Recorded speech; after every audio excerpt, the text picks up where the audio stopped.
Hello, Mark. My name is Vivian, and I'm number 24. I'm a freshman. This is a speech from Amy Purdy, Living Beyond Limits. If your life were a book and you were the author, how would you want your story to go? That's a question that changed my life forever. Growing up in the hot Las Vegas desert, all I wanted was to be free. I would daydream about traveling the world, living a place where it snowed, and I would picture all of the stories that I would go on to tell.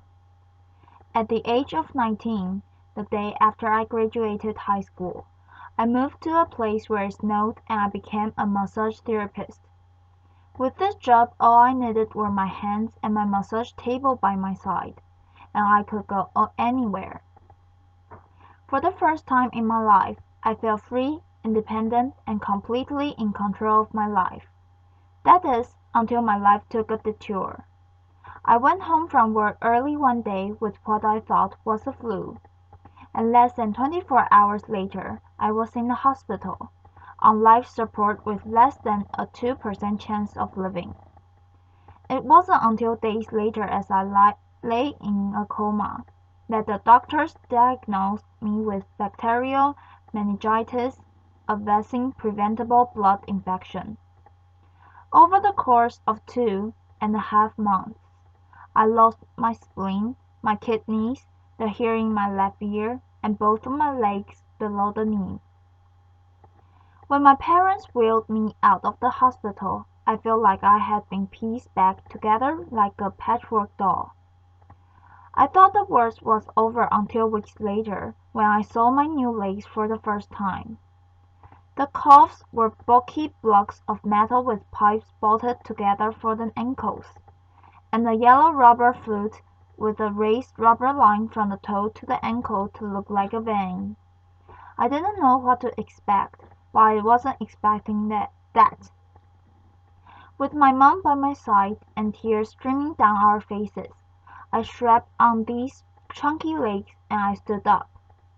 They were so painful and so confining that all I could think was, how am I ever going to travel the world in these things? How was I ever going to live the life full of adventure and stories, as I always wanted? And how was I going to snowboard again? That day I went home. I crawled into bed, and this is what my life looked like for the next few months. Me passed out, escaping from reality, with my legs resting by my side. I was absolutely physically and emotionally broken. But I knew that in order to move forward, I had to let go of the old Amy and learn to embrace the new Amy. And that is when it dawned on me that I didn't have to be 5'5" anymore. I could be as tall as I wanted. Laughter, applause. Or as short as I wanted, depending on who I was dating. Laughter. And if I snowboard again, my feet aren't going to get cold. Laughter. And best of all, I thought, I can make my feet the size of all the shoes that are on the sales rack. Laughter. And I did. So there were benefits here. It was this moment that I asked myself the life-defining question. If my life were a book, and I were the author, how would I want the story to go? And I began to daydream.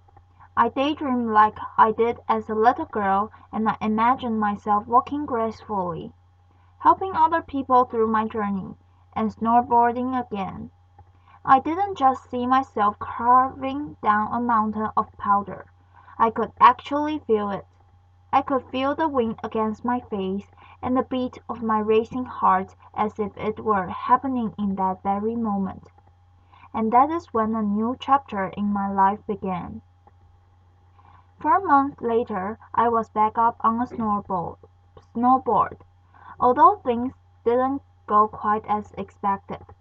My knees and my ankles wouldn't bend, and at one point I traumatized all the skiers on the chairlift when I fell and my legs still attached to my snowboard. Laughter. Went flying down the mountain, and I was on top of the mountain still. I was so shocked. I was just as shocked as everybody else, and I was so discouraged. But I knew that if I could find the right pair of feet that I would be able to do this again. And this is when I learned that our borders and our obstacles can only do two things. One, stop us in our tracks, or two, force us to get creative. I did a year of research, still couldn't figure out what kind of legs to use.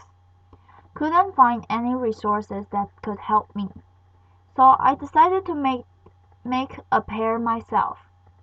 My leg maker and I put random parts together, and we made a pair of feet that I could snowboard in.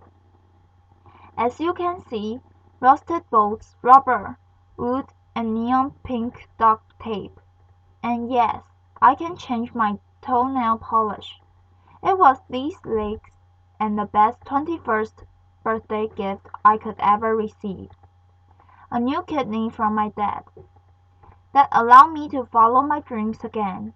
I started snowboarding. Then I went back to work. Then I went back to school. Then in 2005 I co-founded a non-profit organization for youth and young adults with physical disabilities, so they could get involved with action sports. From there, I had the opportunity to go to South Africa, where I helped to put shoes on thousands of children's feet so they could attend school.